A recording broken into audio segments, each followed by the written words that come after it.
people sometimes get confused about where to put files and folders because they really don't have a strong sense of what computers are involved in setting up a site and serving it.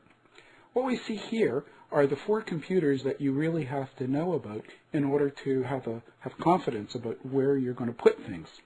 You can see at the bottom right-hand corner is something that is labeled your computer. Now, in fact, this computer could change from time to time. That is, some days you could be working in the lab and some days you can be working at home. But we're going to think of it for the moment as your computer.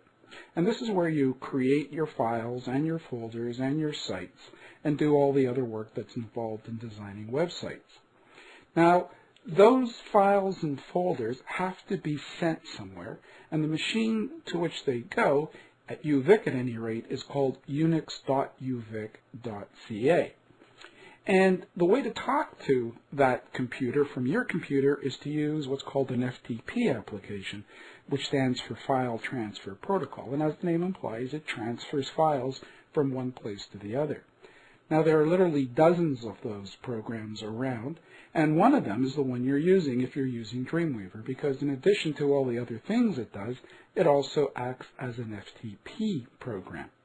So the general process is to create something on your computer and then send it to unix.uvic.ca with Dreamweaver. We'll look at the details later.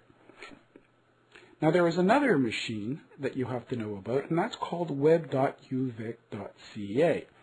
And that's, as the image suggests, is another big black box, like the Unix box. And webuvic.ca and unixuvic.ca talk to each other.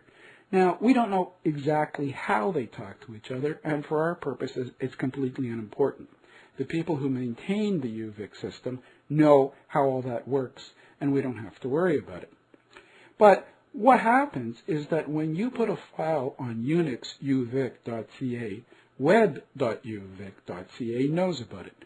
And that's important because webuvic.ca is the machine that's actually going to serve your files out to the world.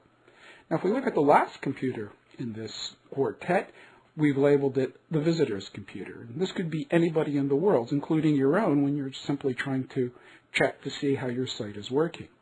And that computer, the visitor's computer, talks to web.uvic.ca with a browser application. And of course, you're pretty familiar with those, things like Explorer or Netscape or Safari or whatever. Let's take a look how this process works. We're going to bring in a little file, that yellow star, and that's one that you've created in Dreamweaver. And when you're happy with it, what you're going to do is you're going to send that up to unix.uvic.ca.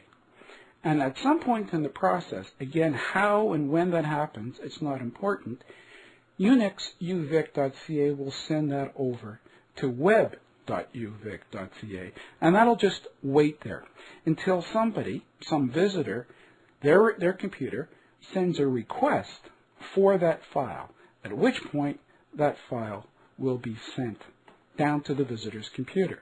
So you can see the flow of information from your computer to Unix to WebUvic to the visitor's computer.